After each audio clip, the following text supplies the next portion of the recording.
"Run with me," she cried. Mafia boss helped the terrified bride escape her wedding of fear. The morning sun over Harborview City did not look like the start of a celebration. It looked like a warning. A thick, steel-gray fog rolled off the Atlantic, clinging to the glass skyscrapers of the financial district and shrouding the upper floors of the Harborview Grand Hotel.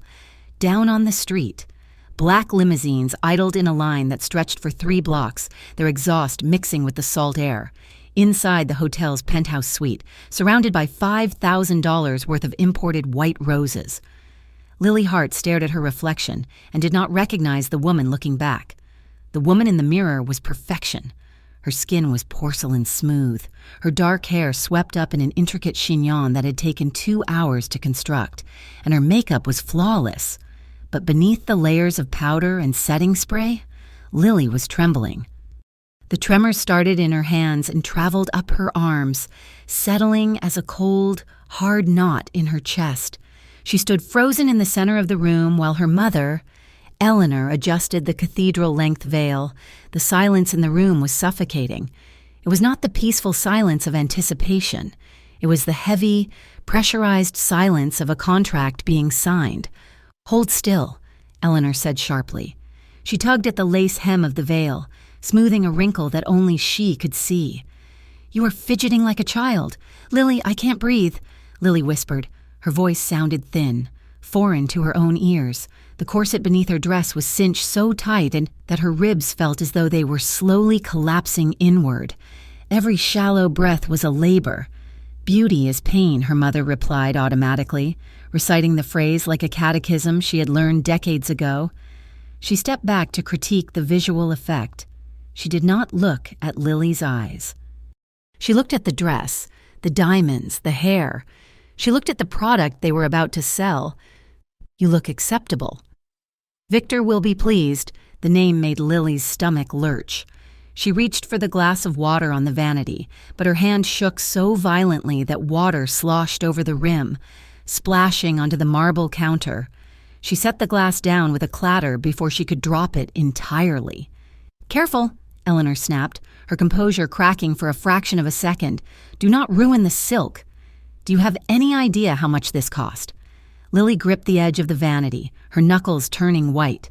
She looked down at her phone, which sat face up on the table.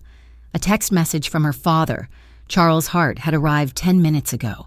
It was short, brutal, and devoid of affection. "Smile, behave, do not embarrass me." The words blurred before her eyes. It was not just wedding jitters. It was terror. 2 weeks ago, she had tried to tell her father the truth. She had sat in his mahogany-paneled study, her hands folded in her lap, and told him that she could not marry Victor Kane. She had told him about the night Victor had taken her to dinner, how a waiter had spilled a drop of wine on the tablecloth, and how Victor's charm had instantly evaporated, replaced by a cold, reptilian rage. He had not hit the waiter, but the way he had gripped Lily's wrist under the table, squeezing until the bones ground together, had told her everything she needed to know about her future. Her father had not listened. He had poured himself a scotch and looked at her with disdain. "You are being hysterical," Charles had said. "Victor is a powerful man. He runs this city. The merger between Hart Enterprises and Kane Logistics is worth millions. If you walk away, I will cut you off. I will freeze your accounts. I will smear your name in every paper in town until you are a laughingstock. I will make sure no man will ever want a scandal like you." The memory of his voice made the room feel colder. Lily closed her eyes, trying to force the air into her lungs. A knock at the door shattered the moment. Her mother smoothed her own dress and opened the door. Victor Kane walked in. He was a handsome man in the way a shark was handsome, sleek, sharp, and predatory. His tuxedo was tailored to the millimeter, emphasizing his broad shoulders. He smiled at Eleanor, a charming, practiced expression that did not reach his eyes. "Leave us," Victor said. His voice was smooth, like velvet dragged over gravel. Eleanor hesitated for a moment, then nodded. "Of course. I will be downstairs." As the door clicked shut, the temperature in the room seemed to drop 10 degrees. Victor did not move toward Lily immediately. He stood by the door, adjusting his cufflinks, watching her with a possessive, calculating gaze. He looked at her not with love, but with the satisfaction of a collector acquiring a rare piece. "You look stunning," he said, walking slowly toward her. Lily instinctively took a step back, hitting the edge of the vanity. Victor stopped directly in front of her. He reached out and placed his hands on her waist. His fingers dug into the silk, pressing hard against her ribs, claiming her. "You are shaking," he observed. His tone was conversational, but the grip on her waist tightened. "I am nervous," Lily managed to say. Victor leaned down, his face inches from hers. She could smell his cologne, musk and expensive tobacco. It made her want to gag. "There is no need to be nervous," he whispered. "Everything is arranged. You just have to walk down the aisle and say 2 words. That is all I require of you." He moved one hand from her waist to her face, his thumb tracing her jawline. The touch was light, but it felt like a brand. "And Lily," he added, his voice dropping to a low, lethal register. "Do not get any ideas about making a scene. I know you spoke to your cousin Mia yesterday." Lily froze. Mia was 19, a sophomore in college, innocent and completely unaware of the darkness Lily was trapped in. "She has a very bright future," Victor continued, his eyes dead cold. "It would be a tragedy if she lost her scholarship, or if she found herself involved in an unfortunate accident. You understand me, don't you?" Tears pricked Lily's eyes, hot and stinging. He was threatening Mia. He knew exactly where to strike to ensure her compliance. "I understand," she whispered, her voice breaking. "Good." Victor stepped back, satisfied. He adjusted his jacket, the mask of the charming groom sliding back into place. "Wipe your eyes, Lily, you have a role to play." He turned and walked out, leaving her alone in the crushing silence of the suite. Downstairs, the grand ballroom was a sea of designer suits and couture gowns. The air hummed with the murmur of 300 guests. Politicians, real estate tycoons, and industry titans mingled, sipping champagne and exchanging gossip to the outside world. This was the social event of the year, a match made in heaven. 2 powerful dynasties uniting near the back of the room, standing slightly apart from the crowd. Dante Moretti watched the spectacle with a look of bored detachment. He did not belong here, and everyone knew it. He was not old money like the Harts, and he was not corporate royalty like the Canes. Dante was the head of the Moretti crime family. He had been invited for one reason: business. Victor needed the unions, and Dante controlled them. His presence was a necessary evil, a quiet seal on a dirty alliance. Dante took a sip of sparkling water, refusing the champagne. He was tall, with dark hair and eyes that missed nothing. He wore a black suit that cost more than most of the cars in the valet lot, but he wore it with a casual lethargy that made the other men in the room look stiff and uncomfortable. 2 of his men, heavy-set and alert, stood a few feet away, scanning the exits. "This place smells like desperate money," Dante murmured to himself. He scanned the room, noting the forced smiles of the bride's family. Charles Hart was laughing too loud near the front row, his hand clapping the back of the mayor. It was a performance. Dante knew a hustle when he saw one. The music changed. The heavy oak doors at the back of the room swung open. A hush fell over the crowd as the wedding march began to play. The guests turned, craning their necks to see the bride. Lily appeared in the doorway. Dante's glass paused halfway to his mouth. He had expected a trophy wife. He had expected someone plastic and poised, eager to marry into Victor Kane's empire. What he saw was a woman walking to her execution. Lily moved down the aisle with a stiff, mechanical gait.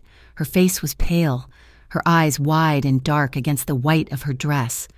She was beautiful, undeniably, but it was a haunted beauty. Dante watched her hands clutching the bouquet of white roses. Her knuckles were white. She was holding onto the flowers as if they were the only thing keeping her upright. He looked at Victor standing at the altar. Victor stood with his chest puffed out, a look of smug ownership plastered on his face. Dante felt a flicker of disgust in his gut. He was a criminal.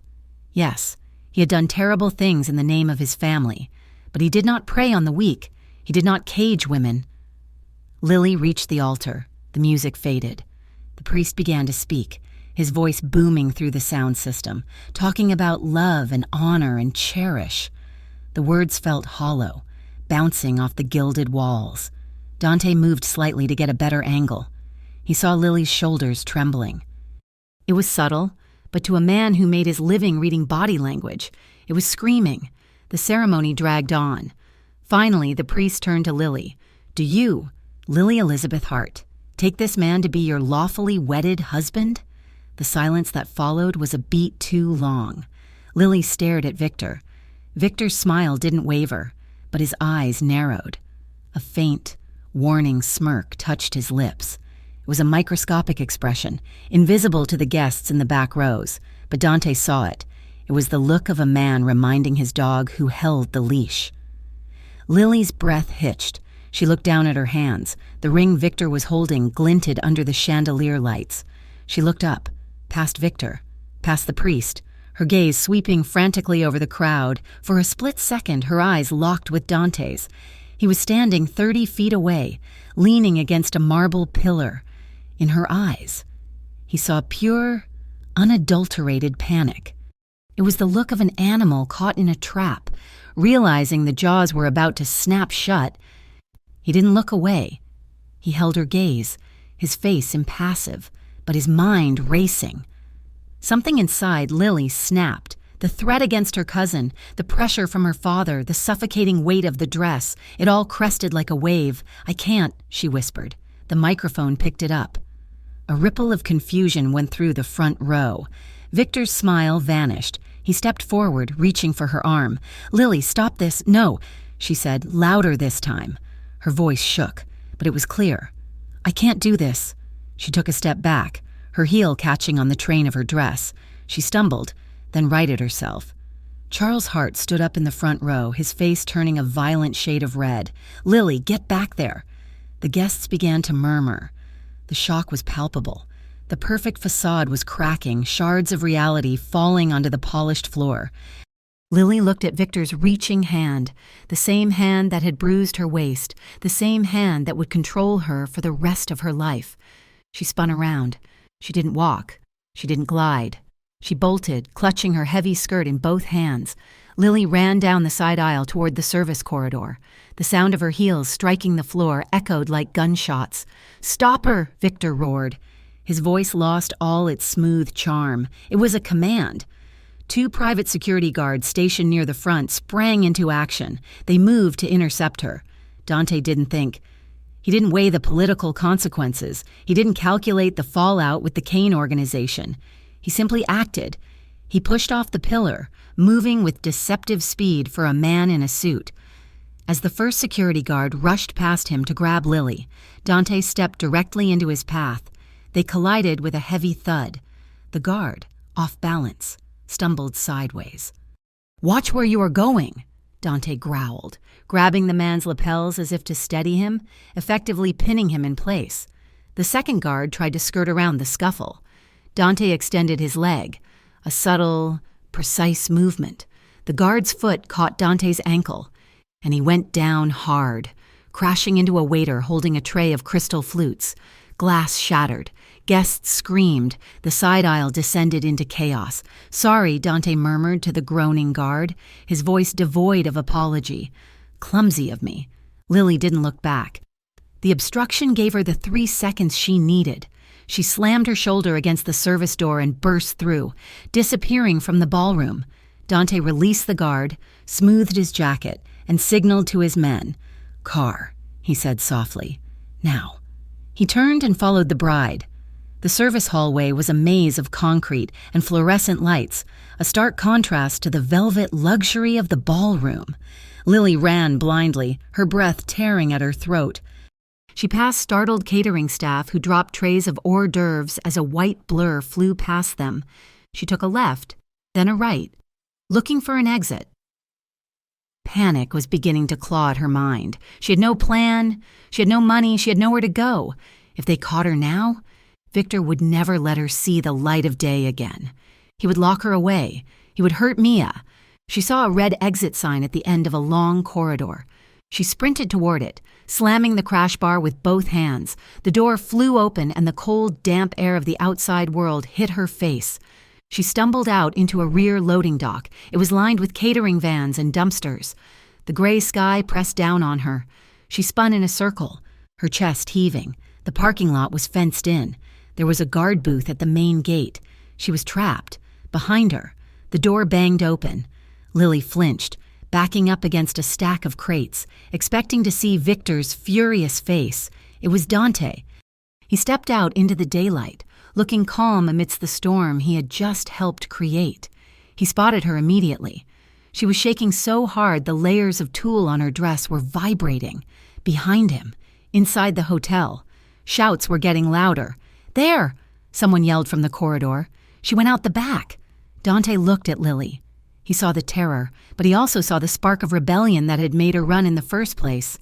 He reached into his pocket and pulled out a set of keys. His black sedan was parked 20 feet away, idling softly where his driver had brought it around on command. Dante looked at his driver, a man named Sal. "Out," Dante ordered. Sal didn't ask questions. He killed the engine, jumped out, and tossed the keys to Dante. Dante caught them in one hand. He looked at Lily. The sounds of pursuit were seconds away. Victor's men would be coming through that door with weapons and orders to retrieve property. "You have a choice," Dante said.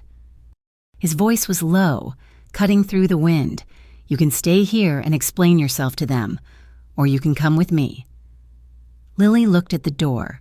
Then she looked at the man standing by the black car. She didn't know him. She knew his name was Moretti, a name whispered with fear in her father's circles. She knew he was dangerous, but he was the only person in that entire building who had looked at her and seen a human being. The door handle behind Dante began to turn. Someone was throwing their weight against it. "Run with me," Dante said. It wasn't a command. It was an invitation. Lily didn't think. She pushed off the crates and ran. Dante had the passenger door open before she reached him. She threw herself into the seat, the mass of her wedding dress filling the cabin with white silk and lace. Dante slammed the door and vaulted over the hood. Sliding into the driver's seat, the engine roared to life with a guttural growl. Just as the service door burst open and 4 of Victor's security guards spilled out onto the loading dock, Dante slammed the car into gear. The tires shrieked against the asphalt, burning rubber and sending up a cloud of white smoke. The sedan fishtailed, then straightened out, rocketing toward the service exit. "Stop them!" one of the guards screamed, reaching for his radio. "Seal the gates!" Dante ignored the gate arm lowering ahead of them. He floored the accelerator. The heavy black sedan smashed through the wooden barrier, splintering it into kindling.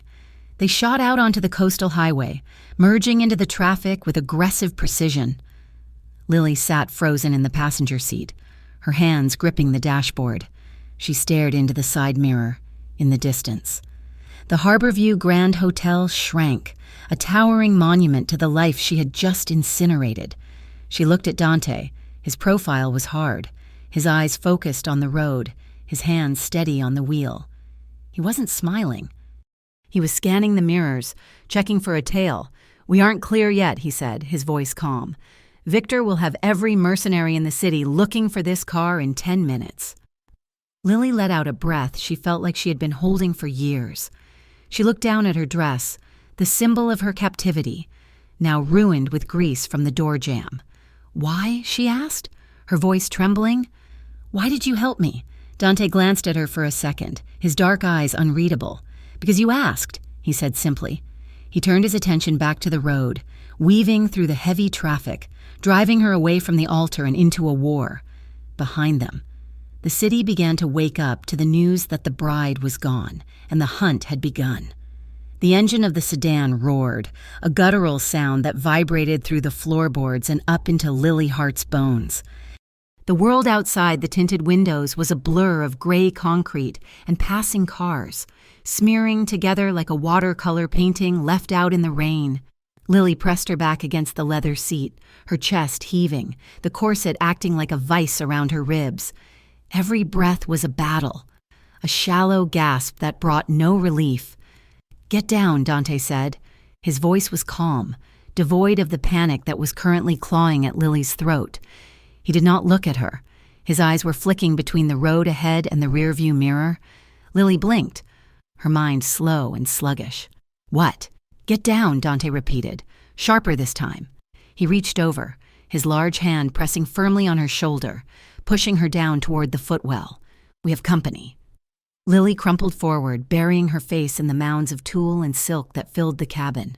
From her position on the floor, she could feel the car surge forward, the acceleration pressing her into the carpet.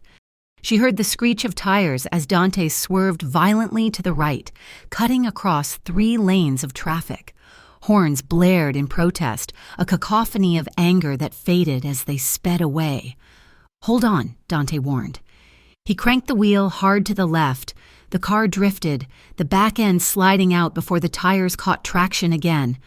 Lily squeezed her eyes shut, her hands gripping the ruined fabric of her dress. She could hear the distinct, aggressive hum of engines behind them.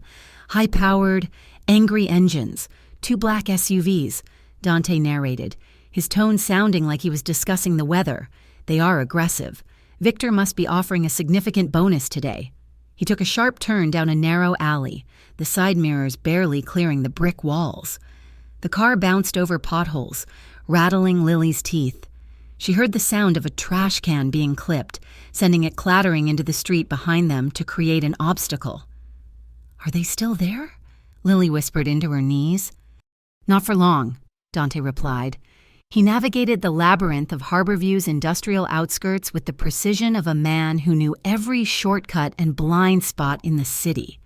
He wove through a maze of warehouses, cut through a chain-link fence that had been conveniently left open, and finally merged onto a service road that ran beneath the elevated highway. The shadows of the overpass swallowed them, hiding the car from the aerial view.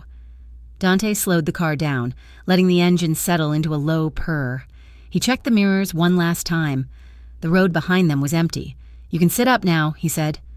Lily struggled to pull herself up. Her hair, which had been lacquered into a perfect sculpture hours ago, was now falling in loose, messy strands around her face. She looked out the window.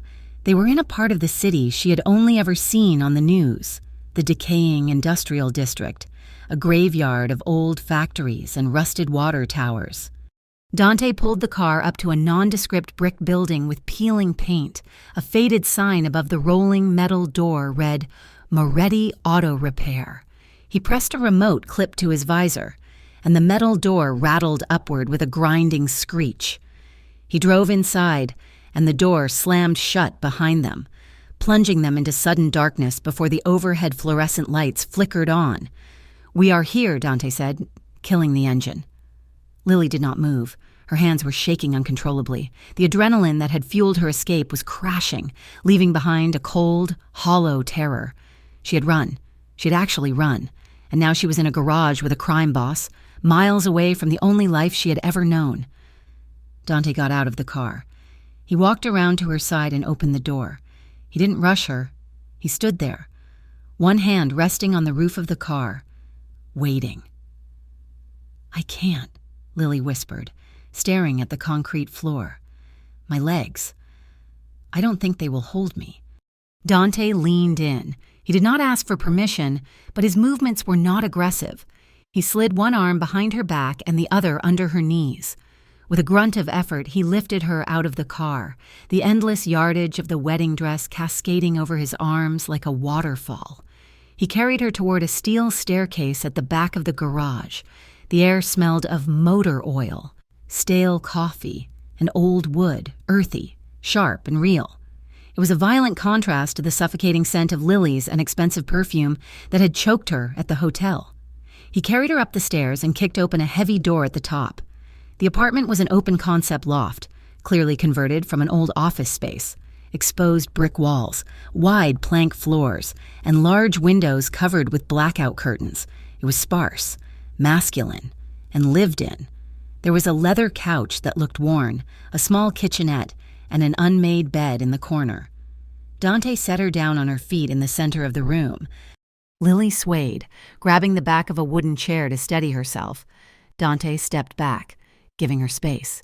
"I will get you some water," disappeared into the kitchenette. Lily stood frozen, The silence in the room was deafening. She looked down at the diamond engagement ring still on her finger. Victor's ring. A sob tore through her throat, sudden and violent, then another. She began to pace, the heavy dress dragging behind her, sweeping the dust from the floor. "What have I done?" she gasped, her hands flying to her mouth. "He will kill me. He will kill my father. He will kill everyone." Dante returned with a glass of water and a thick wool blanket. He set the water on the table and approached her. "Drink," he said. "I can't." She sobbed, backing away from him until she hit the brick wall. "You don't understand. You don't know him. I know exactly who he is," Dante said. His voice was gruff, but the edge of impatience was gone. He held out the blanket. "But panic will not help you now. Panic makes you stupid, and stupid gets you killed." He stepped closer and draped the blanket over her shaking shoulders. The wool was scratchy, but warm. Lily clutched it tight, pulling it around her like armor. "Why did you bring me here?" she asked, her voice cracking. "You should have just let me go." "And let Victor's men pick you up 2 blocks from the hotel?" Dante shook his head. "You made a choice. Lily, you stepped off that altar. That was the hard part, but you need to understand something right now." He leaned in, his dark eyes locking onto hers, forcing her to focus. "If you go back to him now, if you try to apologize and beg for forgiveness, it will be over. He will never trust you again. He will lock you in a gilded cage and throw away the key. If you go back, they own you forever. Is that what you want?" Lily stopped crying. The image of Victor's cold, possessive smirk flashed in her mind, the way he had squeezed her waist, the threat against her cousin. "No," she whispered. "Then drink the water," Dante said. She reached out with a trembling hand and took the glass. She drank it in one long gulp, the cool liquid soothing her raw throat. "I need to get this off," she said, her voice stronger. "I can't breathe in this. I can't think." Dante looked at the dress. It was a masterpiece of couture fashion, intricate and structurally complex. It was also a straitjacket. "The bathroom is through there," he said, pointing to a door. "But I don't have anything for women here." "You will have to wear my clothes." "I don't care," she said. "Just get this off me." She walked behind a folding divider screen that separated the sleeping area from the living space. She reached around to her back, her fingers fumbling for the zipper. It was hidden beneath a row of tiny, decorative silk buttons. Her hands were shaking too badly. She clawed at the fabric, frustration mounting into panic. She couldn't reach it. She was trapped in the silk. "I can't do it," she cried out, the hysteria bubbling up again. "It's stuck. I can't get out." There was a pause. Then she saw Dante's shadow against the screen. "Turn around," he said from the other side. "Back up to the edge of the screen." Lily hesitated, then turned her back to the divider. She felt Dante's presence just on the other side. "I am coming around," he said. "I will not look." He stepped around the edge of the screen. True to his word, he kept his eyes fixed on the far wall, his body angled away from her. He moved behind her. "I am going to unzip it," he said. Lily felt his knuckles brush against her bare spine. She flinched. His hands were warm, calloused, and large. He found the tiny tab of the zipper amidst the lace. "Take a breath," he murmured. Lily inhaled sharply. Dante pulled the zipper down in one smooth motion. The bodice sprang open, the pressure on her ribs instantly vanishing. The dress pooled loosely around her hips. "Thank you," she breathed, clutching the front of the bodice to her chest. Dante did not move away immediately. For a second, he stood behind her, close enough that she could feel the heat radiating from his body. "Here," he said. He reached over his shoulder, holding out a bundle of gray fabric without turning his head, a t-shirt and a pair of sweatpants. Lily reached for them. Her fingers brushed against his. A shock went through her, not static electricity, but something deeper, a jolt that started in her fingertips and zipped straight to her stomach. She saw Dante's hand freeze for a fraction of a second before he pulled away. "Get changed," he said, his voice rougher than before. "I will be in the front room." He walked away quickly, his footsteps heavy on the wood floor. Lily let the dress fall to the ground. She stepped out of the white pile of silk as if she were stepping out of a corpse. She pulled on Dante's clothes.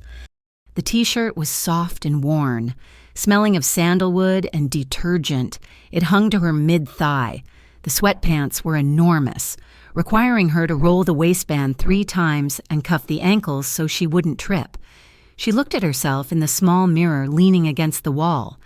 The heavy stage makeup from the wedding looked grotesque now. Smudged eyeliner, lipstick worn away to a stain. She grabbed a washcloth and scrubbed her face until her skin was raw and pink.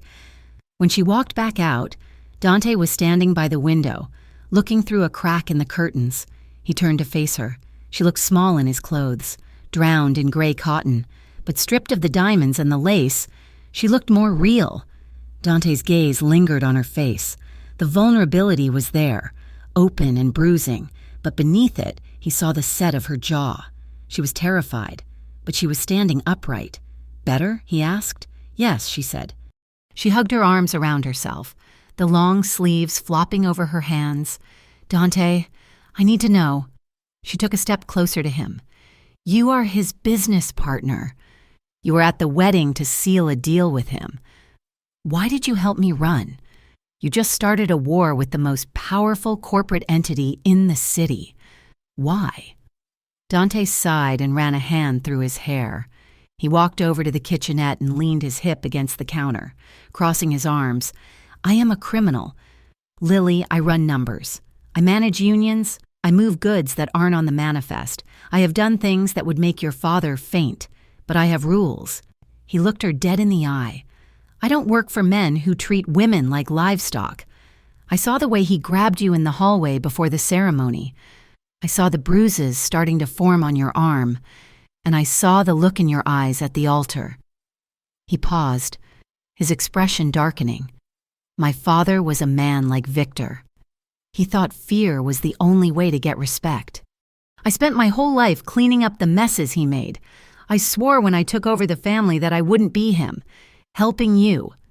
It wasn't business, it was necessary." Lily stared at him. She had been raised to believe that men like Dante were monsters, chaotic and cruel. Yet here he was, destroying his own alliances because of a code of honor her own father didn't possess. "What about the fallout?" she asked. "The Canes will come for you. Let them come," Dante said, a dark amusement tugging at the corner of his mouth. "I have been fighting wars since I was 15. Victor Kane is used to fighting with lawyers and shareholders. He's about to learn that the street fights back differently." Suddenly, a heavy pounding echoed from the metal door downstairs. Lily gasped, spinning toward the noise, her heart hammered against her ribs. "They found us," she whispered. "Oh God, they found us." She scrambled backward, looking for a place to hide. Dante moved instantly. He crossed the room in 2 strides and grabbed her by the shoulders. His grip was firm, grounding her. "Hey," he said, his voice low and commanding. "Look at me." Lily looked up, her eyes wide with terror. "Stay here," he whispered. "Go behind the divider. Do not make a sound." He released her and moved toward the door, pulling a black handgun from the waistband of his trousers. Lily hadn't even noticed he was wearing it. She pressed her hand over her mouth and ducked behind the screen, listening. She heard Dante walk to the intercom on the wall. "Yeah?" Dante barked. "It's me, boss." A tinny voice came through the speaker. "Jimmy, I forgot my wrench set. I need it for the morning job." Lily let out a breath that sounded like a sob. Dante holstered the gun. He pressed the button. "Grab it and get out. Jimmy, lock the gate." Oh. He turned back to the room as the sounds of the mechanic rummaging downstairs drifted up. He looked at the divider where Lily was hiding. "It's okay," he called out softly. "It's just one of my mechanics." Lily stepped out. She was trembling again. The brief spike of fear had shattered the fragile calm she had found. It was a stark reminder. They were not safe. They were just waiting. "Come here," Dante said. He led her to the couch. "Sit." Night fell over Harborview, turning the gray fog into a deep, bruised purple. The apartment was dark, lit only by the ambient glow of the city lights filtering through the curtains. Lily sat on the couch, her knees drawn up to her chest, her chin resting on them. She couldn't sleep. Every time she closed her eyes, she saw the church doors opening. Dante sat on the other end of the couch. He had taken off his suit jacket and rolled up his sleeves, revealing forearms corded with muscle and marked with faint, white scars. He held a glass of whiskey, the amber liquid catching the light. He didn't speak for a long time. He just let her be. "I never had a choice," Lily said quietly, breaking the silence. Her voice was barely a whisper. "From the day I was born, I was an asset." "Sit up straight, Lily. Don't eat that. Lily, smile for the camera. Lily, I thought if I was perfect enough, if I did everything they asked, eventually I would earn the right to be happy." She turned her head to look at him. "I was stupid." "You weren't stupid," Dante said, looking into his glass. "You were surviving." He took a sip of the whiskey. "I grew up on the corner of 4th and Main." He said, "My first toy was a switchblade. I learned to read people before I learned to read books. If you showed weakness in my neighborhood, you got eaten, so I built armor. I became harder than everyone else." He looked at her. "We are not so different. Lily. You wore diamonds and I wore leather, but we were both just trying to keep the wolves away."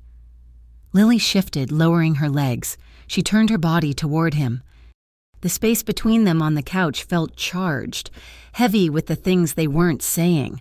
She looked at his face, the sharp jawline, the shadow of stubble, the eyes that had seen too much violence but could still look at her with kindness. "Thank you," she said, "for seeing me. Nobody has ever really seen me." She felt a tear escape, rolling hot down her cheek. Dante reached out. He didn't think about it. His hand moved on its own. His thumb brushed the tear away, his skin rough against her soft cheek. He didn't pull his hand away. He cupped her face, his fingers threading into the hair at her temple. Lily leaned into his touch. It was instinctive. She felt a magnetic pull, a desperate need for connection in the wreckage of her life. She looked at his lips. Dante's gaze dropped to her mouth. His breath hitched. He leaned in, just an inch. Lily's eyes fluttered half-closed. The air between them crackled, electric and terrifying. It was desire, yes, but it was also gratitude and fear and the sudden overwhelming realization that she was safe with him. His face was so close she could feel the warmth of his skin. The phone on the table screamed. The sound shattered the moment like a hammer hitting glass. Dante jerked back, his hand falling from her face. Lily gasped, pulling away, her heart hammering against her ribs. Dante stared at the phone. It was vibrating angrily against the wood. The screen lit up with a blocked number. He picked it up. His face changed instantly. The vulnerability vanished, replaced by a mask of stone. "Moretti," he answered. Lily watched him. She couldn't hear the voice on the other end, but she heard the venom in the tone. Dante listened, his jaw clenched tight enough to snap. "I don't know what you are talking about. Victor?" Dante lied, his voice flat and cold. A pause. "If you come near my territory, I will burn your operations to the ground," Dante said. "Do not threaten me." He hung up and tossed the phone onto the table. It slid across the surface and stopped near the edge. He looked at Lily. The softness was gone from his eyes. He looked tired. "That was him," Dante said. Lily nodded mutely. "He knows I was the one who blocked his security," Dante said. "He doesn't know for sure that you are with me, but he suspects. He is mobilizing everything he has. He just declared war on my family." He leaned forward, resting his elbows on his knees. "Lily, this is the reality. Staying with me makes you a target. I can protect you, but I cannot promise it will be pretty. We are going to be hunted." He looked at her, offering her the agency she had been denied her whole life. "You have to decide. Do you trust me enough to keep running, or do you want to call him back and negotiate? Because once we leave this room tomorrow, there is no turning back." Lily looked at the phone. Then she looked at Dante. She saw the danger in him, but she also saw the man who had wiped away her tear. "I'm not going back," she said, her voice steady. "I'm running with you." The city of Harborview was waking up, but the morning light struggled to pierce the heavy curtains of the safe house. Dante Moretti was already awake, packing a duffel bag with methodical efficiency. Lily watched him from the doorway of the bedroom, her arms crossed over the oversized t-shirt she was still wearing. "We cannot stay here," Dante said without looking up. He snapped the bag shut. "The city is too small. Victor has surveillance on every major intersection, and your father has the police checking plates. We need to move." Lily felt a fresh wave of anxiety. "Where do we go?" "North," Dante replied. "I have a place about 3 hours from here. It is off the grid. Victor's men stand out in small towns. They are city wolves. They do not know how to hunt in the woods." He walked over to the table and picked up a stack of items he had arranged there. "Here," he said, handing them to her. Lily took them. A disposable burner phone, a plain navy blue hoodie, a baseball cap with a faded logo of a local trucking company, and a driver's license. She looked at the ID. The photo was her, taken from a social media post, likely, but the hair had been digitally darkened, and the name read Sarah Miller. "Sarah Miller?" she asked, looking up at him. "It is boring," Dante said. "That is the point. You are not Lily Hart anymore. You are Sarah. You are nobody." He gestured for her to put on the hoodie. "Listen to me, Lily, when we are out there, you need to change how you walk. You have a rich girl's walk, chin up, shoulders back, expecting people to move for you. You need to walk like you are tired, head down, hands in pockets, blend in. If you look like you are hiding, people will notice. If you look like you are just trying to get through the day, you become invisible." Lily pulled the hoodie over her head. She tucked her hair up into the cap and looked in the mirror. Sarah Miller looked back at her, a nondescript woman in baggy clothes. "I can do that," she said, pulling the brim of the hat down. They ditched the black sedan 3 blocks away and switched to a rusted, tan pickup truck that Dante had stashed in a long-term parking lot. The truck smelled of old vinyl and pine air freshener. It rattled when it hit 40 miles per hour, but it was invisible in the stream of morning commuters. As they left the city limits, the skyline of Harborview, the glass towers that represented her father's power, faded into the rearview mirror. Lily felt a physical weight lift from her chest. 2 hours later, Dante pulled into a gravel lot off the highway. A weathered sign read Sal's Diner. "Hungry?" he asked. "Starving," Lily admitted. Inside, the diner was loud and smelled of bacon grease and strong coffee. A waitress with tired eyes pointed them to a booth in the back. Lily slid into the vinyl seat, keeping her head down as Dante had instructed. But after 10 minutes, she realized something. No one was looking at her. No one whispered. No one took a photo. To these people. She wasn't the runaway bride from the society pages. She was just a woman in a hoodie eating breakfast with a guy in a flannel shirt. The anonymity was intoxicating. When their pancakes arrived, stacks as big as dinner plates, Lily took a bite and let out a genuine groan of delight. "This is amazing," she said, her mouth full. "At home. I wasn't allowed to eat carbs before noon. My mother said it made me look puffy." Dante watched her, a faint smile touching his lips. He was seeing a new side of her. The terrified victim was receding, replaced by a young woman who was discovering freedom for the first time. "You have syrup on your chin." "Sarah," he teased, using her alias. Lily laughed, a real, bright sound that made Dante's chest ache in a way he wasn't used to. She wiped her chin with a paper napkin. "So, Mr.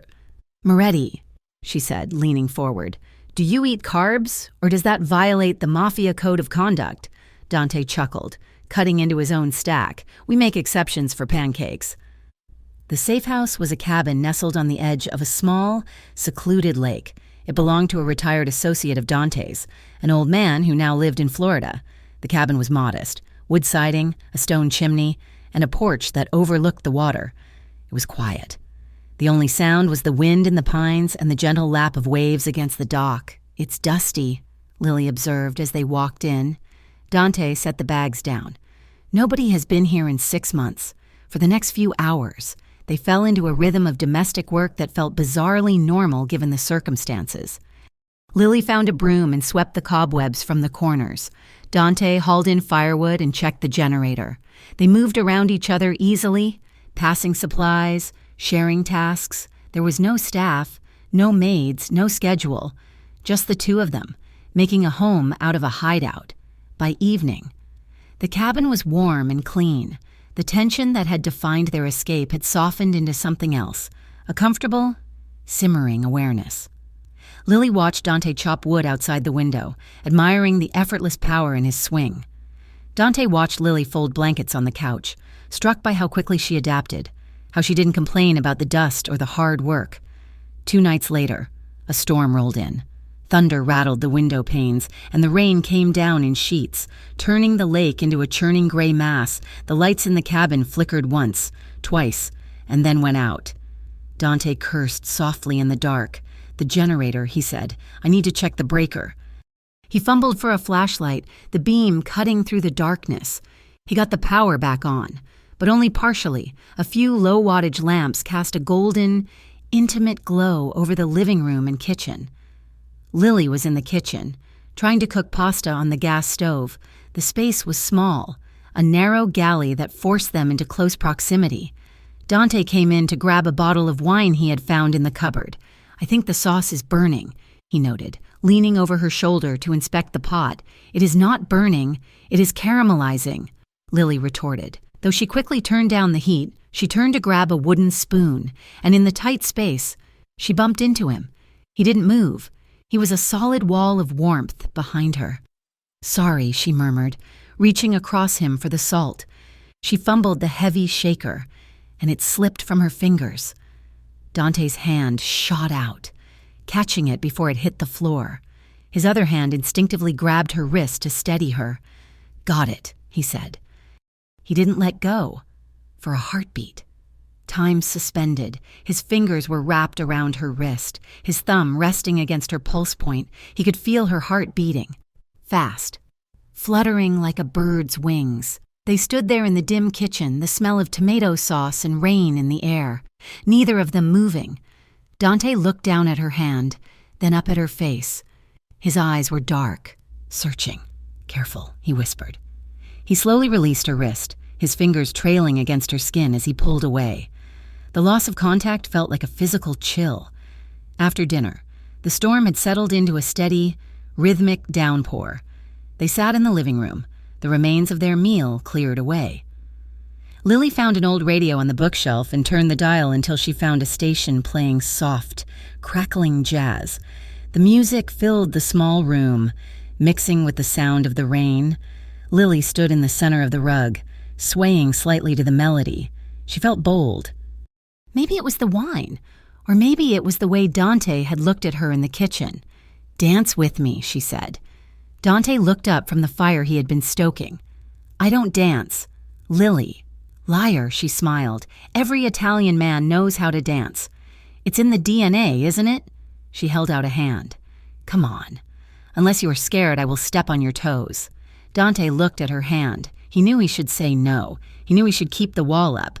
But looking at her, standing there in his oversized sweatpants, her hair loose, a playful challenge in her eyes, he found he couldn't refuse her anything.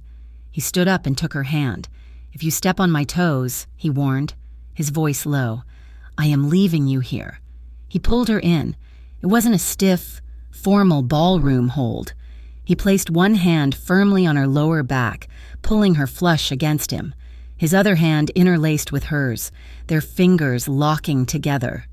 They began to sway. The cabin seemed to shrink until it was just the two of them. Lily rested her cheek against his chest. She could hear his heart beating, slow, steady, a heavy thud that reverberated through her own body. He smelled of wood smoke and rain. He felt safe. He felt like a fortress. She closed her eyes, letting herself drift. For the first time in her life, she wasn't performing. She wasn't being watched. She was just holding a man, and he was holding her back. The music swelled, a mournful trumpet solo.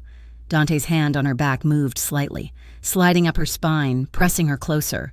Lily lifted her head. Dante was looking down at her. The playfulness was gone. His expression was raw, intense. His gaze dropped to her lips, then back to her eyes. The air in the room grew heavy, charged with a static electricity that made Lily's skin prickle. "Dante," she whispered. He didn't answer. He just leaned down. The kiss started slow, hesitant, a question. Lily answered it. She rose onto her tiptoes, pressing her body against his. Her free hand came up to cup his jaw, her fingers sliding into the hair at the nape of his neck. Dante groaned low in his throat. The sound vibrated against her lips. His hesitation shattered. His arm tightened around her waist, lifting her slightly, crushing her to him. The kiss deepened, becoming urgent, hungry. It was a release of days of terror, adrenaline, and the unspoken pull that had been there since he grabbed her hand in the parking lot. His hand slid up her back, tangling in her hair. Her fingers curled into the fabric of his shirt, pulling him closer, wanting to merge with him. They broke apart, gasping for air, their foreheads resting against each other. Lily's heart was hammering so hard she thought it might bruise her ribs. Her lips felt swollen, tingling. She pulled back slightly, looking at him. Reality crashed back in. The last man she had been this close to was Victor. The memory of his possessive touch, his cold threats, flooded her mind. "I'm scared," she admitted, her voice trembling. Dante stiffened. He pulled back, putting a few inches of space between them. "Of me?" he asked, his voice rough. "No," Lily said quickly, "not of you, of this, of falling for another powerful man." She looked down at his chest. "My whole life. Men have controlled me. My father, Victor. They used love as a weapon. They used it to keep me in line. I don't know how to do this without being afraid that I am just trading one cage for another." Dante reached out and tilted her chin up. His eyes were fierce, burning with sincerity. "Lily, look at me." She met his gaze. "I am not them," he said. "I will never own you. I will never tell you who to be." He took a step back, dropping his hands to his sides. "I won't touch you again," he vowed, "not unless you ask me to. Not unless you are sure. Your yes is yours to give, always. It will never be taken." Lily looked at him, tears welling in her eyes. It was the most romantic thing anyone had ever said to her. He was giving her the one thing she had never had: control. "Thank you," she whispered. 200 miles away, in a glass-walled office in Harborview, Victor Kane was not dancing. He was pacing. Charles Hart sat in a leather chair, looking pale and aged. "I spoke to the police commissioner," Charles said, his voice weary. "We are spinning it. We are telling the press Lily had a mental break, that she was unstable. We are hinting that she might have been manipulated by a criminal element. The narrative is that she needs help, not that she ran away." "Good," Victor snapped. "Paint her as the victim. It makes her easier to reclaim." He turned to the other man in the room, a freelance contractor named Silas, a man with cold eyes and no fingerprints. "What do you have?" Victor demanded. Silas tapped a tablet on the desk. "Moretti is smart," Silas said. "He ditched his car. He switched phones, but he made a mistake.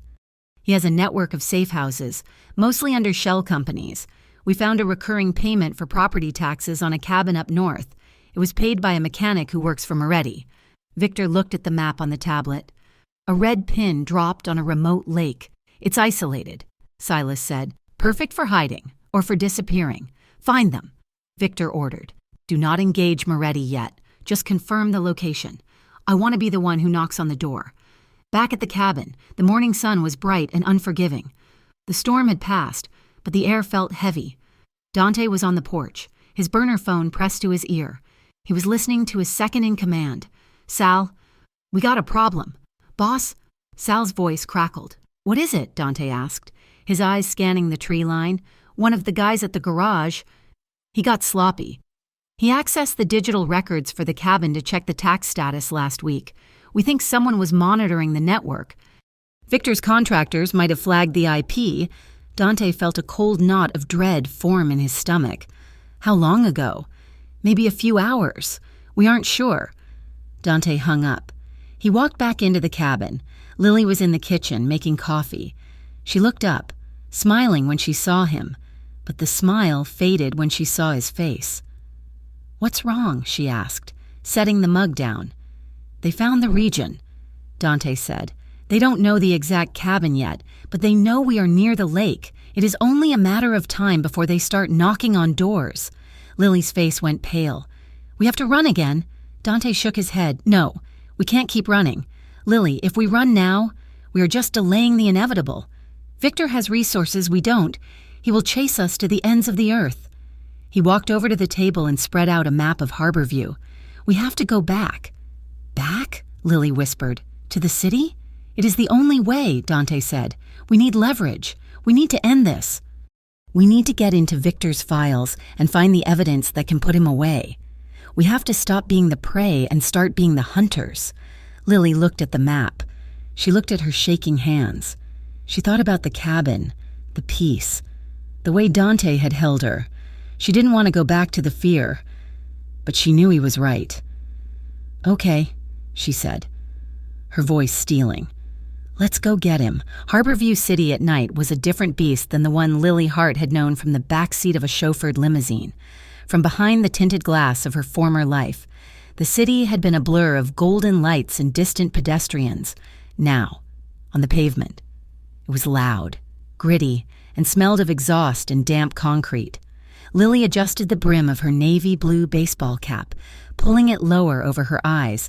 She wore a pair of stiff denim jeans and a dark windbreaker that rustled softly as she walked.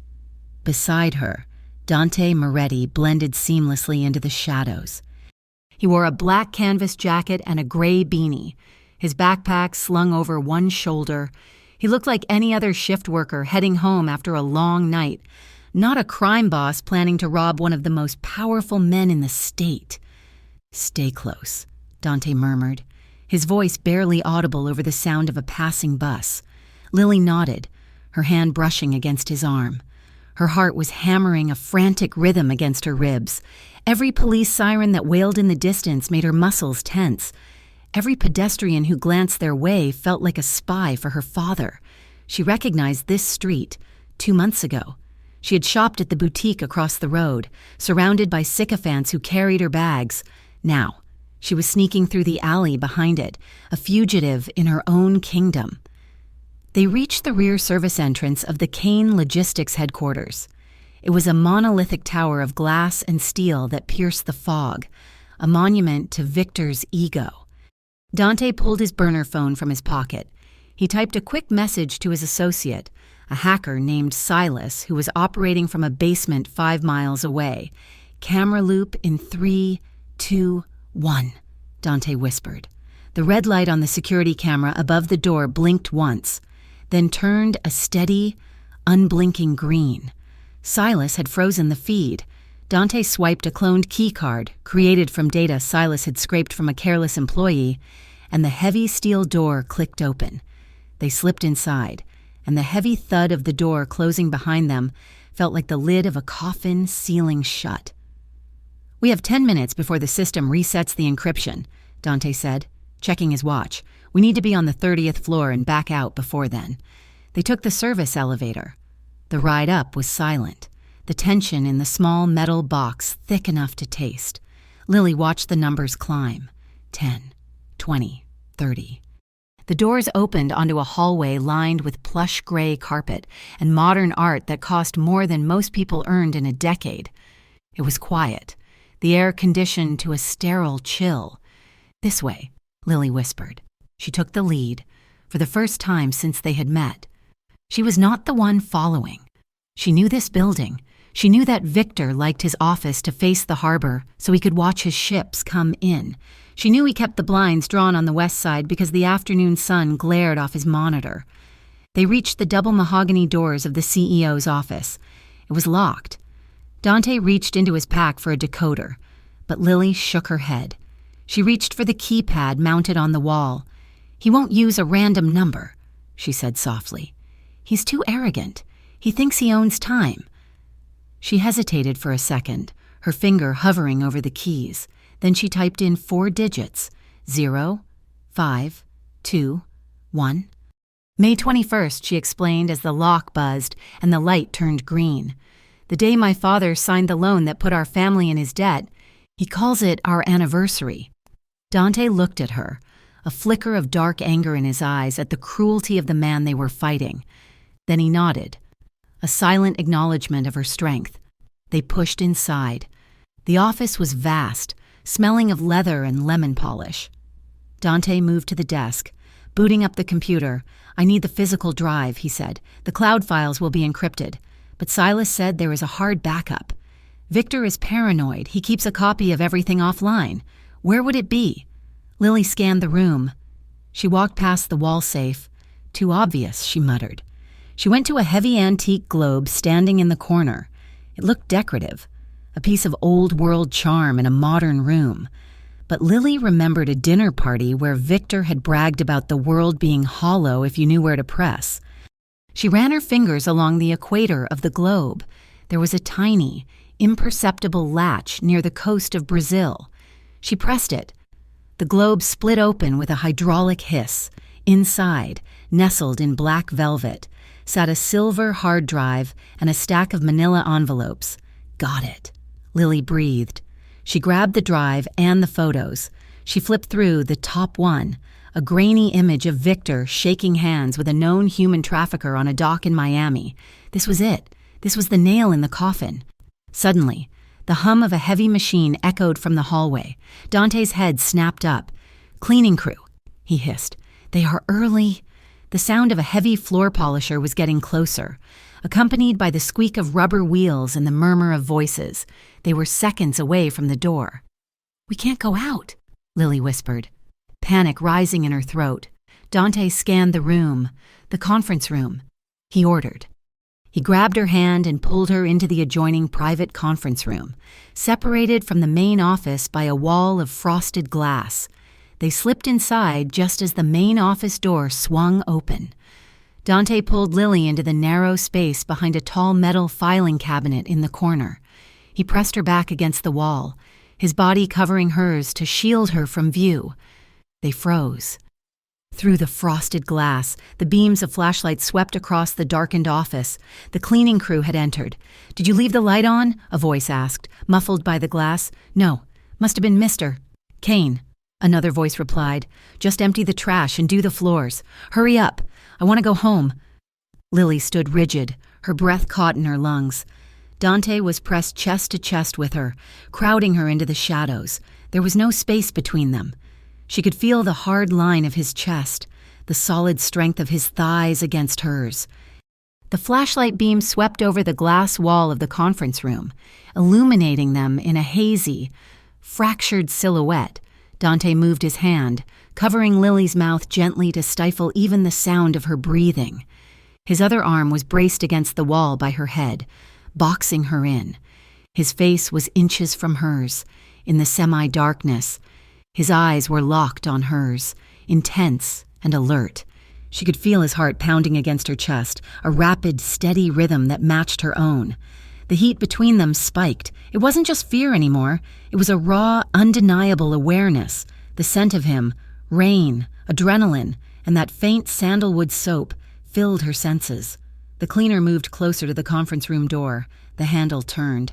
Lily squeezed her eyes shut, her hand gripping Dante's jacket. Dante's muscles coiled, ready to spring, ready to fight his way out if he had to. "Locked," the cleaner muttered. "Forget it. Do the carpets." The handle was released. The sound of the vacuum cleaner roared to life, drowning out the silence. They stood there for what felt like an hour. Though it was only 5 minutes, the vacuum whirred, bumped against the desk, and finally faded as the crew moved to the hallway. The lights in the main office clicked off. Silence returned. Dante slowly lowered his hand from her mouth. He didn't step back. There was nowhere to go. Lily opened her eyes. She looked up at him. The adrenaline was still coursing through her veins, hot and electric. She saw the same fire in his eyes, the relief of survival mixed with something darker, hungrier. She didn't weigh the consequences. She just needed to know that they were alive. She reached up, grabbing the lapels of his jacket, and pulled him down. She kissed him. It wasn't gentle. It was hard, urgent and desperate. It was a reclaiming. It was Lily taking something for herself in the middle of the enemy's fortress. Dante froze for a split second, surprised, before a low groan vibrated in his chest. He responded with equal intensity. His hands dropped to her waist, gripping her firmly, pulling her body flush against his. He kissed her like he was breathing her in, his mouth moving over hers with a starving desperation. For a moment, the danger outside didn't exist. There was only the heat of his skin, the rough texture of his jaw, the taste of him. It was chaotic and messy and real. They broke apart, gasping for air, their foreheads resting against each other. Dante's hands were still on her waist, his thumbs pressing into her hips. He looked at her, his eyes blown wide, his pupils dilated. "We have to go," he whispered, his voice rough and breathless. "But—" He paused, running a hand over her hair, smoothing a stray strand. "This," he murmured, looking between her eyes. "Us. This is the only thing that feels real in this whole city of lies." Lily's eyes filled with sudden tears. She had spent her life being a prop in someone else's play, to be seen, to be wanted not for her name but for the fight in her soul. It was overwhelming. "I know," she whispered. "I know." Dante took a deep breath, schooling his features back into the mask of the soldier. "Come on," he said. "Let's finish this." They slipped out of the conference room and back into the hallway. The cleaning crew was gone. They made for the stairwell, moving fast. They descended 2 flights of stairs, aiming for the parking garage level where they could exit into the alley. Dante pushed the door open, scanning the concrete landing. "Clear," he signaled. They stepped out into the dim yellow light of the parking garage. Movement flickered in the periphery. Before Dante could react, a figure stepped out from behind a concrete pillar. It was a man in tactical gear, not a security guard, but a mercenary, one of Victor's private contractors. "Leaving so soon?" the man sneered. "Run!" Dante shouted, shoving Lily toward the exit ramp. He lunged at the mercenary just as the man reached for his weapon. Dante tackled him, driving his shoulder into the man's midsection. They crashed to the concrete floor in a tangle of limbs. Lily stumbled back, clutching the backpack with the hard drive. She looked toward the exit, then back at Dante. The mercenary was bigger, heavier. He threw Dante off, landing a heavy boot to Dante's ribs. Dante grunted, rolling away and springing back to his feet, his face bloodied. The mercenary drew a knife, the blade gleaming under the fluorescent lights. Dante put up his fists, bouncing on the balls of his feet. "Go, Lily, I'm not leaving you," she screamed. The mercenary slashed at Dante. Dante dodged, weaving back, but the tip of the blade caught his cheek, opening a gash. Dante countered with a sharp jab to the man's throat, but the mercenary absorbed the blow and grabbed Dante's arm, twisting it violently. Lily looked around frantically. Her eyes landed on a red fire extinguisher mounted on the wall. She didn't hesitate. She grabbed it, the metal heavy and cold in her hands. She ripped it off the bracket as the mercenary pinned Dante against a car, raising the knife for a killing strike. Lily charged. She didn't scream. She didn't close her eyes. She swung the heavy canister with every ounce of rage and fear she possessed. The metal tank connected with the back of the mercenary's knee with a sickening crunch. The man howled in pain, his leg buckling. He collapsed sideways, his grip on Dante loosening. Dante didn't waste the opening. He delivered a powerful kick to the man's head, knocking him out cold. The mercenary slumped to the floor, motionless. Dante stood there, chest heaving, blood dripping from his cheek. He looked at the unconscious man, then at Lily. Lily was standing over them, still clutching the fire extinguisher, her chest rising and falling rapidly. She was shaking, but she wasn't crying. She looked fierce. "Nice swing." Dante wheezed, wiping blood from his jaw. Lily dropped the extinguisher. It clattered loudly on the concrete. "Let's go," she said, her voice trembling but firm. "Before he wakes up." They ran. They burst out into the back alley, the cold night air hitting their sweaty skin. They didn't stop running until they were 6 blocks away, disappearing into the labyrinth of the city. 2 hours later, they were in a motel room on the outskirts of the city. It was a place that rented rooms by the hour, smelling of stale cigarette smoke and industrial cleaner. The neon sign outside buzzed with a dying flicker, casting a periodic red glow through the thin curtains. Dante sat on the edge of the sagging mattress, his shirt off. His torso was bruised, and blood had dried on his cheek and down his arm where the knife had grazed him. Lily came out of the small bathroom carrying a damp washcloth and a bottle of rubbing alcohol she had bought at a 24-hour pharmacy. "Sit still," she said softly. She stood between his legs, dabbing the cloth against the cut on his cheek. Dante hissed through his teeth as the alcohol stung. "Sorry," she whispered. "It's fine." He grunted. She moved to his arm. The gash was long but shallow. She cleaned it with steady hands. The adrenaline had faded, leaving behind a bone-deep exhaustion and a raw, exposed vulnerability. As she worked, Dante watched her. He watched the way her brow furrowed in concentration. He watched her hands that had once only held champagne flutes, now tending to his wounds. "You could have left," Dante said quietly. "In the garage.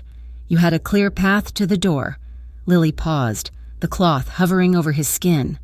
She looked up at him. "I told you," she said. "I'm not running without you."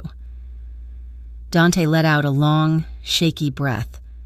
He reached out with his uninjured hand and took hers, stopping her ministrations. "I was scared." "Lily," he admitted. His voice was low, stripped of all bravado. "When that knife came out, I wasn't scared of dying. I've made my peace with that a long time ago. I was scared that I was going to fail you, that I was going to bleed out on that floor and leave you alone with him." He looked at her, his eyes dark and wet. "I was scared of losing the only good thing that has ever happened to me." Lily's heart squeezed. She dropped the cloth on the floor. She didn't step back. Instead, she stepped closer. She moved until her legs pressed against the mattress. Then, she climbed onto his lap, straddling him, her knees resting on the bed on either side of his hips. She faced him, her hands coming up to cradle his face. She ran her thumbs over his cheekbones, careful to avoid the cut. "You didn't fail me," she whispered. "You saved me." She leaned in and kissed him. This time, it wasn't frantic. It was slow, it was deep and achingly tender. It was a kiss that tasted of blood and rubbing alcohol and promises. Dante's hands settled on her waist, holding her steady. He didn't pull her closer. He just held her, as if she were something fragile and precious that he was terrified to break. Lily kissed the corner of his mouth, then his jaw, then the pulse point in his neck. Her fingers traced the muscles of his shoulders, memorizing the shape of him.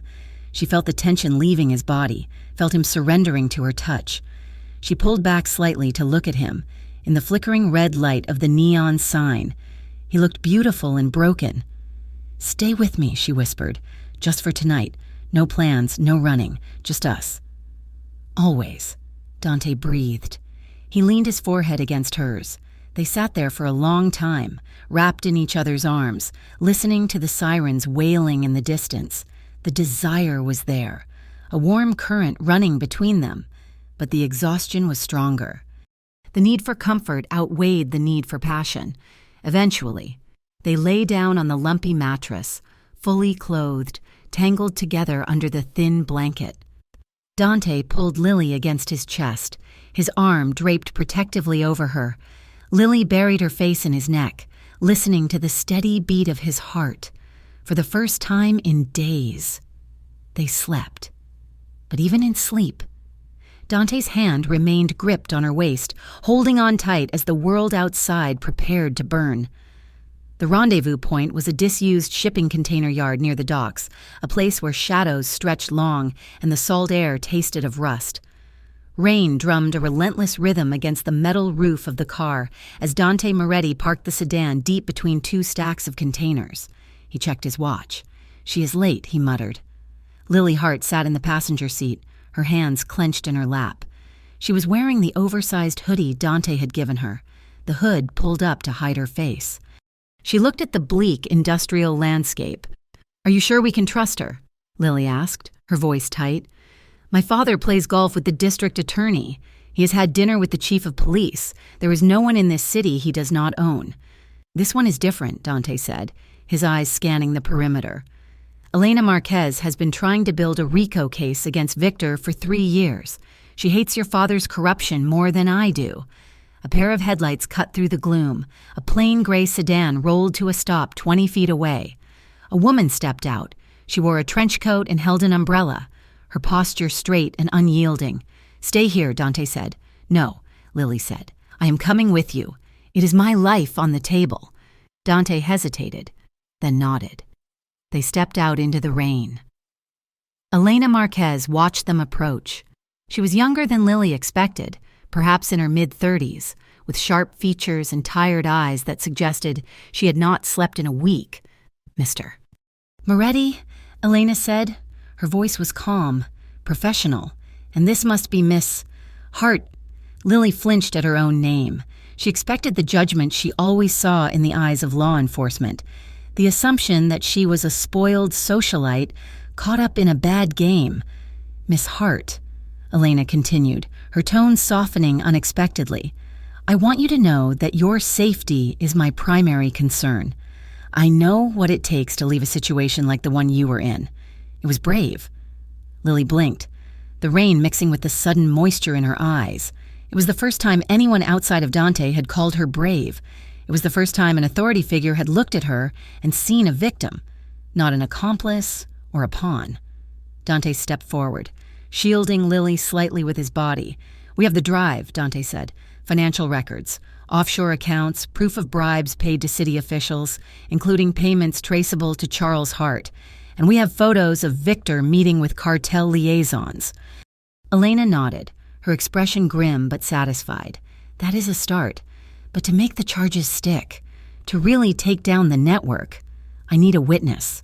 I need someone who can contextualize the data. I will testify," Dante said immediately. "I will walk you through every transaction. I will give you the names of the middlemen." Elena looked at him. "You know what that means, Dante? You will be admitting to your own complicity. You will be burning your bridges with the families. You will never be safe on the street again."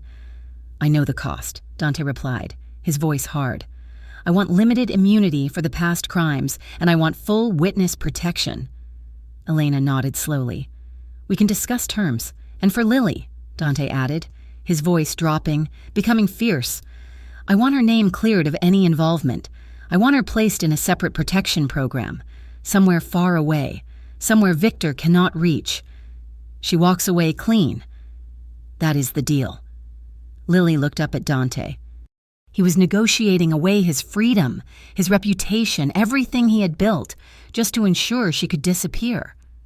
Elena looked between them, sensing the current of emotion. "We can do that," Elena said. "I have a safe apartment ready in the city. It is off the books. We can stash you there tonight while we process the evidence and draw up the paperwork. But we have to move fast. Victor is already pulling strings. The safe apartment was a sterile, 2-bedroom unit in a high-rise building that catered to corporate travelers. It was secure, anonymous, and cold." While Dante paced the living room, checking the windows and monitoring his encrypted phone, Lily sat at the small kitchen table. She felt a strange cocktail of emotions, relief that it might finally be over, and a hollow ache at the thought of the separate protection program Dante had demanded. He was planning to send her away. He was planning to save her by leaving her. Across the city, in the opulent study of the Hart estate, Victor Kane was not defeated. He was listening. A junior agent on Elena's task force, a man with a gambling debt that Victor had purchased 2 months ago, had just sent a text message. "Moretti is talking. He's cutting a deal. He's offering up the whole network." Victor stared at the phone. A vein pulsed in his temple. He did not throw the glass of scotch in his hand. He set it down with terrifying precision. Charles Hart sat opposite him, looking pale. "What do we do? If he testifies—" "He won't testify," Victor said, "because by tomorrow morning, Dante Moretti will not be a witness. He will be a pariah." Victor picked up another phone. He made 3 calls. He did not call his lawyers. He called the heads of the other 3 crime families in the tri-state area.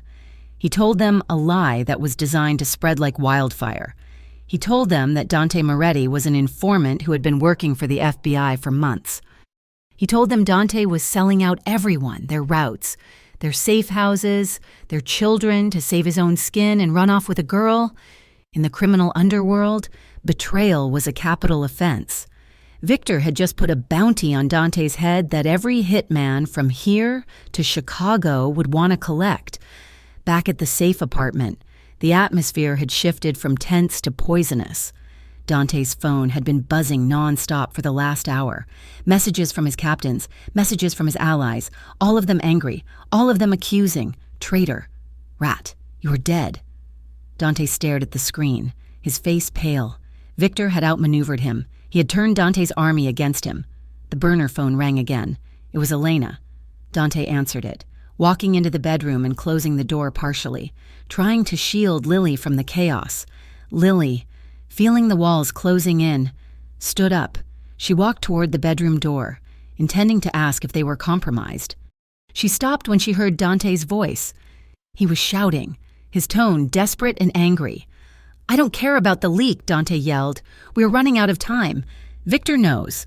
There was a pause as Elena spoke on the other end. Dante raked a hand through his hair, turning away from the door. "Listen to me."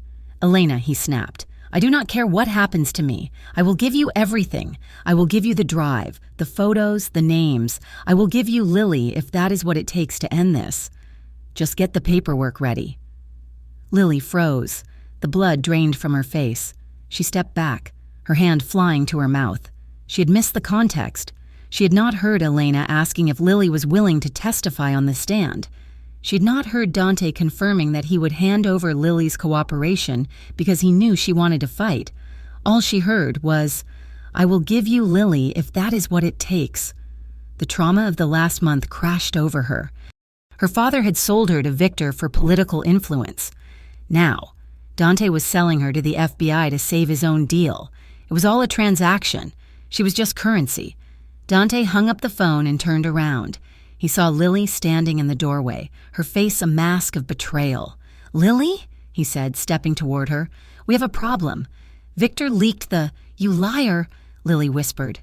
Dante stopped. "What?" "I heard you," she said, her voice trembling with rage. "I heard you tell her you would give me to them." Dante's eyes widened. "No, Lily, that is not what I meant. I was talking about the evidence. I was talking about—" "You were talking about a deal," Lily shouted, stepping back, "just like my father, just like Victor. You made me trust you. You made me think you were different, but you are just another man looking for a payout."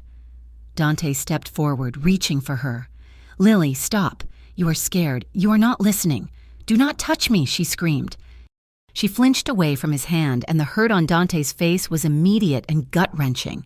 He stopped, his hand hovering in the air. He looked exhausted, cornered, and terrifyingly human. "I am trying to save your life," he said, his voice cracking. "My own people are hunting me right now. I have a target on my back because of you. And you think I am selling you out?" "I don't know what to think," Lily cried, "but I know I am done being a bargaining chip." Dante stared at her, frustration warring with fear. He didn't have time to de-escalate this. He needed to secure the extraction. "I have to go meet Elena's courier to sign the initial papers," he said, his voice turning cold as a defense mechanism. "Stay here. Lock the door. We will talk when I get back." He grabbed his jacket and stormed out of the apartment, slamming the door behind him. Lily stood in the silence, shaking. She felt foolish. She felt used. She looked at the backpack Dante had left on the table. The hard drive was inside. She wiped her eyes. Her expression hardened. She was done waiting for men to save her. She was done waiting for men to trade her. She walked over to the backpack and took out the silver hard drive. She shoved it into her purse. The Golden Anchor Club was a fortress of old money. It sat on a pier overlooking the dark water, a place where business was conducted in hushed tones over 50-year-old scotch. Lily walked into the lobby. She had ditched the hoodie. She'd gone to a boutique on the way and bought a simple, elegant black dress using an emergency credit card she had hidden in her shoe, a card her father thought he had canceled, but the bank notification had gone to her old email. She looked like Lily Hart again, cold, beautiful, composed. She walked up to the maitre d'. "Tell Victor Kane that I am here," she said. "And tell him I have the drive." 10 minutes later, she was sitting in a private dining room. The room was soundproofed, lined with velvet. A single crystal chandelier hung above the table. She opened her purse and checked the recording app on her phone. It was running. She placed the phone face down on the table, hidden beneath a linen napkin. The door opened. Victor walked in. He did not look angry. He looked smug. He wore a tuxedo, as if he had just come from the opera. Behind him, Charles Hart entered. Her father looked tired, his face gray, but his eyes were hard. "Lily," Charles said, shaking his head, "look at you. You look terrible." "I am fine." "Father," Lily said, her voice icy. Victor pulled out a chair and sat opposite her. He placed his hands on the table. "I knew you would come to your senses." Victor said, "Smoothie. That street trash was never going to make you happy. He's a brute. You belong with us." "I am here to make a trade," Lily said. Victor raised an eyebrow. "A trade? You are in no position to bargain. My dear, you are my wife." "Well, almost." "I have the drive," Lily said. She placed her hand on her purse. "The originals, the photos, the ledgers." Victor's eyes flickered to the purse.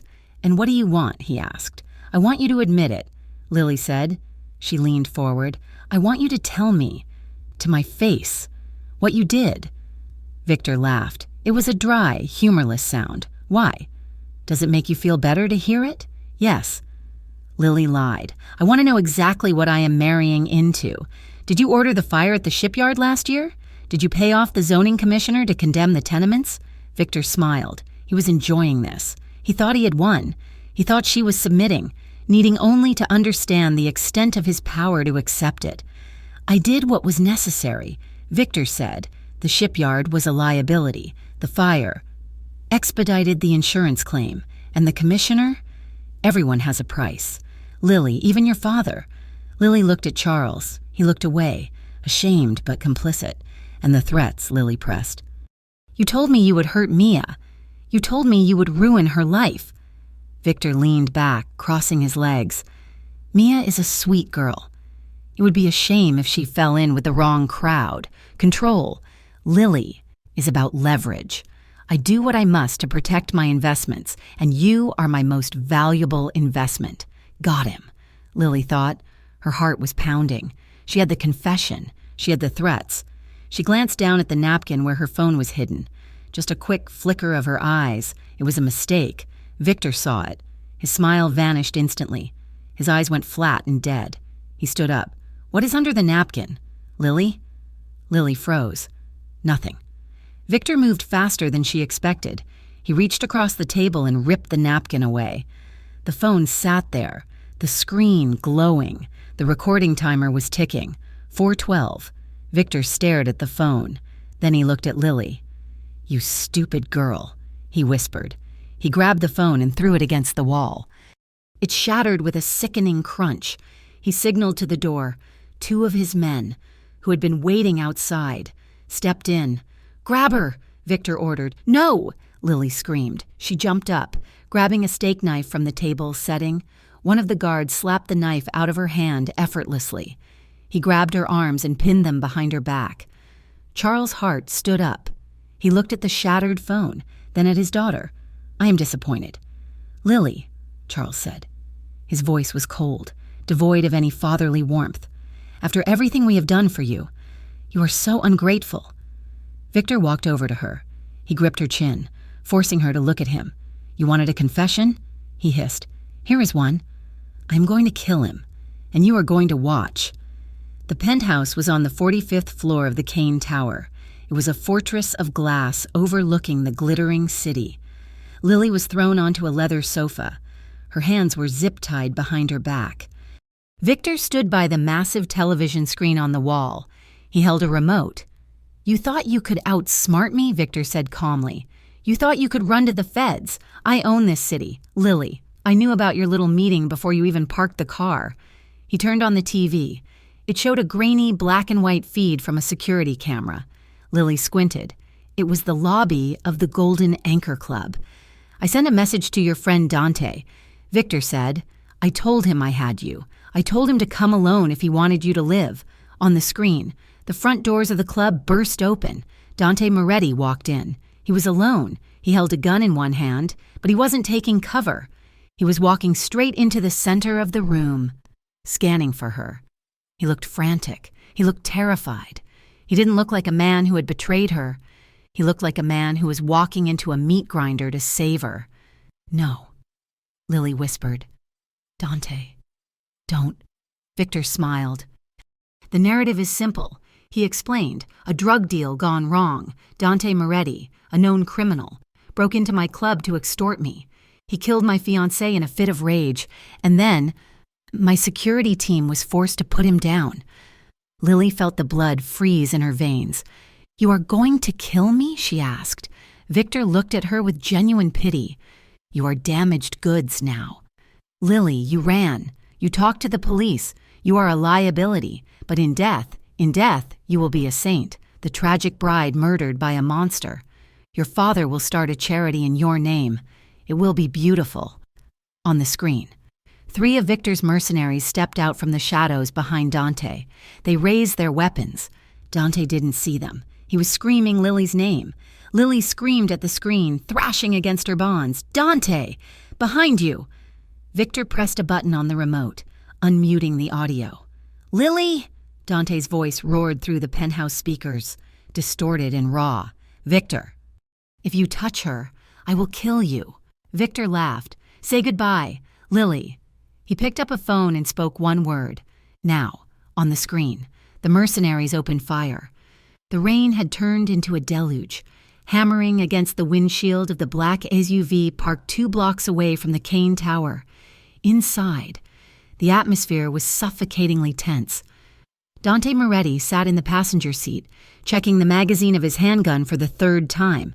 His hands were steady, but his jaw was clenched so tight a muscle feathered in his cheek. Beside the vehicle, huddled under an awning, Elena Marquez was speaking rapidly into a radio headset. She signaled to Dante, who rolled down the window. "We have a lock on the penthouse," Elena said, her voice fighting the sound of the rain. "Thermal imaging shows 6 heat signatures. 2 are seated, 4 are moving. Victor, Charles, and 4 guards. Lily is likely one of the seated ones." Dante nodded grimly. "I am going in." "You cannot go in guns blazing." "Dante," Elena warned, grabbing the door frame. "If you breach that door with force, Victor will kill her before you clear the hallway, and he has nothing left to lose. I am not going to let her die because you want to follow procedure," Dante snarled. "I don't care about procedure," Elena snapped back. "I care about keeping her alive. Listen to me. Go in alone. Play the desperate lover. Distract him. Get him talking. My team is setting up on the roof and the stairwell. We need 5 minutes to breach the perimeter silently. You have to buy us that time." Dante looked up at the towering glass spire disappearing into the fog. He hated it. He hated trusting the feds, but he knew she was right. If he stormed in, Lily would be collateral damage. 5 minutes, Dante said. "If you are not in that room in 5 minutes, I am killing everyone inside." Inside the penthouse, the air smelled of expensive lilies, the same scent that had suffocated Lily on her wedding day. Lily stood in the center of the living room. Victor had forced her to change. The jeans and hoodie were gone, replaced by a white silk evening gown that looked disturbingly like a wedding dress. It was a mockery, a costume for her execution. Charles Hart sat at a glass desk in the corner, calmly signing documents.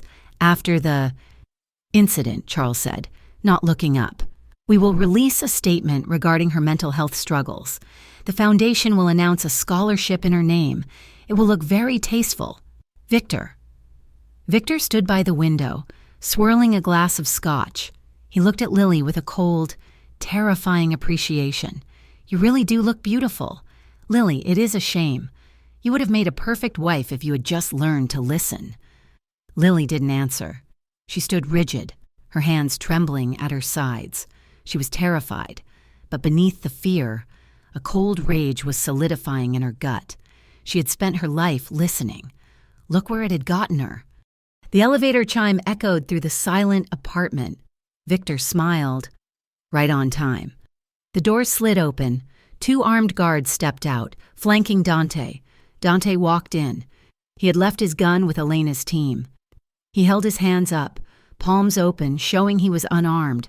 His clothes were soaked from the rain, his hair plastered to his forehead. He didn't look at Victor. He didn't look at Charles. His eyes locked immediately onto Lily. The moment their gazes met, The air in the room seemed to ignite. In his eyes, Lily saw a chaotic mix of rage, guilt, and a fierce, burning determination. He was apologizing. He was promising. He was telling her to be ready. "Dante," Lily whispered. "Well, well," Victor said, turning from the window. "The knight in shining armor. Although you look a bit wet. Let her go." "Victor," Dante said. His voice was low, dangerous. "This is between you and me. You want to settle a score? Fine. Here I am. Let her walk out." Victor laughed. "You think you are in a position to negotiate. You are a traitor. Moretti? You betrayed your own code. You sold out your family for a skirt." "I didn't sell anyone out," Dante said, taking a slow step forward. Charles looked up from his papers. "Even if you kill us, Dante, you lose. The narrative is already written. You are the obsessed stalker who kidnapped my unstable daughter. When the police find the bodies, you will be the monster, and we will be the grieving victims." Dante's eyes flicked to the clock on the wall. 4 minutes left. I recorded everything. Dante lied smoothly. "The meeting with Elena? I had a backup wire. I sent the audio files to 3 major news outlets 10 minutes ago. If I don't send a kill code in the next hour, they go live." Victor's smile faltered. "You are lying," Victor sneered. "Am I?" Dante challenged. "Do you want to bet your empire on it? The human trafficking, the bribes, the threats against Lily's cousin? It is all there." Lily saw Victor's hand tighten on his glass. He was cracking. His ego was his weak point. She took a breath. She had to help him. "He is right, Victor," Lily said, her voice cutting through the tension. She stepped forward. "You are so arrogant you didn't even check for a second wire. You are sloppy." Victor spun on her. "Shut up. You are weak," Lily continued, her voice rising. "You need my father's money to stay afloat. You need his political connections because you can't run your own business. You are just a bully in a suit." Victor's face turned purple. He smashed the glass on the floor. "I made you," he roared. "I own you." He marched toward her, pulling a silver handgun from his jacket. He grabbed her arm, shoving the barrel into her ribs. "I will kill you right now," Victor screamed, spitting the words. "I will watch the light go out of your eyes." Dante moved. He didn't lunge yet. He took a step closer, his hands raised in a placating gesture, but his body was coiled like a spring. "Victor, listen to me," Dante said, his voice dropping to a hypnotic rhythm. "You don't want to do this. You want to win. Killing her admits defeat. 3 minutes. Victor ignored him. He was shaking with rage. "I will burn it all down. She is mine." Lily looked at Dante. He gave a microscopic nod. Lily remembered the self-defense move Dante had taught her in the cabin kitchen, laughing as they demonstrated on a sack of flour. Twist, kick, drop. She didn't hesitate. Lily twisted her body violently against the grain of Victor's grip. At the same moment, she drove the heel of her shoe into his kneecap with every ounce of strength she possessed. Victor howled, his leg buckling. His grip on the gun loosened for a fraction of a second. Lily slapped his hand away. The gun went off. The shot was deafening in the enclosed space. A floor-to-ceiling window shattered, raining glass onto the carpet. Dante lunged. He hit Victor like a freight train, tackling him to the ground. The gun skittered across the floor.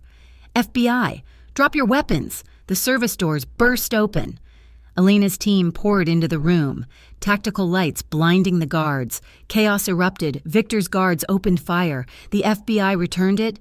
Dante was rolling on the floor with Victor, grappling for control. Victor managed to pull a second, smaller pistol from his ankle holster. Dante saw the glint of metal. He didn't try to disarm him. He saw Lily standing exposed in the middle of the room. "Get down!" Dante screamed. He threw himself off Victor and lunged toward Lily, covering her body with his own just as Victor fired. 2 shots rang out. Dante jerked violently. He groaned, a guttural sound of pain, and collapsed, dragging Lily down with him behind an overturned heavy oak table. "Dante!" Lily screamed. She scrambled to her knees. Dante was lying on his back. A dark stain was spreading rapidly across the white shirt at his side. "Stay low," Dante gasped. His teeth gritted in agony. "Keep your head down." No, Lily sobbed. She pressed her hands against the wound, trying to staunch the flow. The blood was hot and sticky. It seeped through her fingers. "Hold on," she begged, tears streaming down her face and dripping onto his cheeks. "Please, Dante, don't leave me. You promised." The gunfire stopped. "Clear!" a voice shouted. Lily didn't look up. Her world had shrunk to the man bleeding out on the carpet. Dante reached up. His hand was shaking. He cupped her face, smearing a streak of blood on her cheek.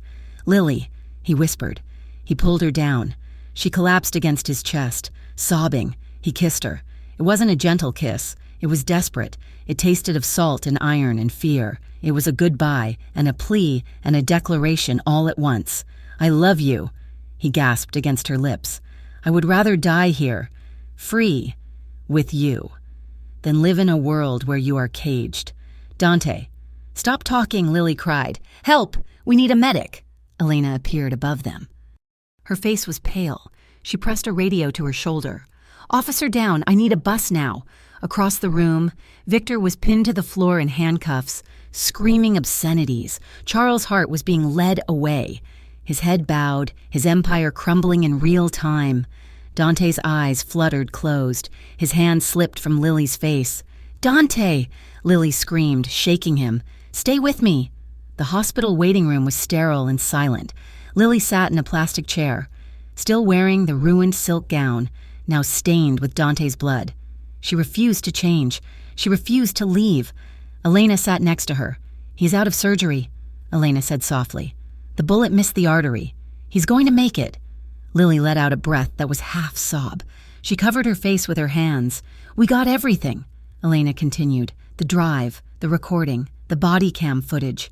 Your father is being charged with conspiracy, fraud, and accessory to kidnapping. Victor is looking at life without parole." Lily lowered her hands. She looked at Elena. Her eyes were red-rimmed but clear. "I want to make a statement," Lily said. "On the record, now." Elena nodded. "I have a recorder." Lily straightened her spine. She looked at the recorder as Elena set it on the table. "My name is Lily Hart," she began, her voice cracking but gaining strength with every word, "and I want to tell you about the wedding of fear I escaped." 2 hours later, Lily walked into the recovery room. Dante was lying in the bed, hooked up to monitors. He looked pale, but his chest was rising and falling in a steady rhythm. Lily pulled a chair up to the bedside. She took his hand. It was warm. She sat there for an hour, just watching him breathe, confirming that he was real, that he was alive. Dante stirred. His eyelids fluttered. He groaned softly. Lily squeezed his hand. "I'm here." Dante opened his eyes. They were hazy, but they focused on her face. A slow, weak smile spread across his lips. "Hey," he rasped. "Hey yourself." Lily half laughed, half sobbed. She leaned in and kissed his forehead, then his cheeks, and finally, gently, his lips. "You idiot," she whispered against his mouth. "You almost died." "Worth it?" Dante murmured. "I'm not running anymore." "Dante," Lily whispered, resting her forehead against his. "I am done running, except with you, if you will still have me." Dante moved his hand, squeezing hers weakly. "Try and stop me," he said. 6 months later, the town of Clearwater Creek was small, quiet, and 1,000 miles away from Harborview. It was a place where people didn't lock their doors, and the biggest news was the high school football game. On the edge of town, there was a garage called Miller's Auto. Attached to it was a small cafe that smelled of fresh cinnamon rolls and strong coffee. It was closing time. The sun was setting, casting a warm orange glow through the windows. Dante wiped his hands on a rag. He wore grease-stained coveralls with the name Sarah's embroidered on the pocket, a joke Lily had insisted on. He looked healthier, the lines of stress around his eyes smoothed away by months of honest work. He walked into the cafe side. Lily was wiping down the counter. She had flour on her cheek from a baking experiment that had gone slightly wrong. She was humming a jazz tune, the same one they had danced to in the cabin. She looked up as he entered. Her eyes lit up. "Hey, stranger," she smiled. "We're closed. I know the owner." Dante grinned. "I think I can get a late coffee." He walked around the counter. He reached out and brushed his thumb against her cheek. wiping away the smudge of flour. His touch was familiar now, confident and tender. He leaned in and kissed her. It was a slow, lazy kiss, a kiss born of safety and routine and deep, abiding love.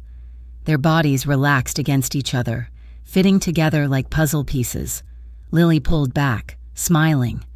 She reached into her apron pocket and pulled out a small velvet box. "You know," she teased, turning the box over in her fingers, "I never really got a wedding I chose." Dante paused. He looked at the box. He suddenly looked nervous in a way he never had when facing down gunmen. Are you asking me?" he stammered. Lily opened the box. Inside was a simple silver band she had bought from the local jeweler down the street. "Dante," she said softly, "do you want one now? A real one?" Dante looked at her. He saw the woman who had saved his life, the woman who had fought for her freedom, the woman who made his coffee every morning and laughed at his bad jokes. He took the ring. He slipped it onto his pinky finger. It was too small for his ring finger, but he didn't care. "Yes," he said. Lily stepped close, pressing her forehead to his. She wrapped her arms around his waist. "Every day I choose you," she whispered. "That is my wedding." Dante wrapped his arms around her, holding her tight against his chest. They stood there in the dim light of the cafe, surrounded by the smell of flour and oil. Two damaged people who had built something beautiful out of the wreckage. Outside, the town was quiet, the past was gone, and for the first time, the future was theirs. "Thank you so much for listening to Run With Me," she cried. "I hope you enjoyed Lily and Dante's journey from fear to freedom. I would love to know where you are listening from today. Please leave a comment down below and let me know your country or city. Also, don't forget to subscribe to Mafia Romance Stories for more emotional and thrilling tales. Share your thoughts on the ending. Did you like that Lily was the one to propose? See you in the next story.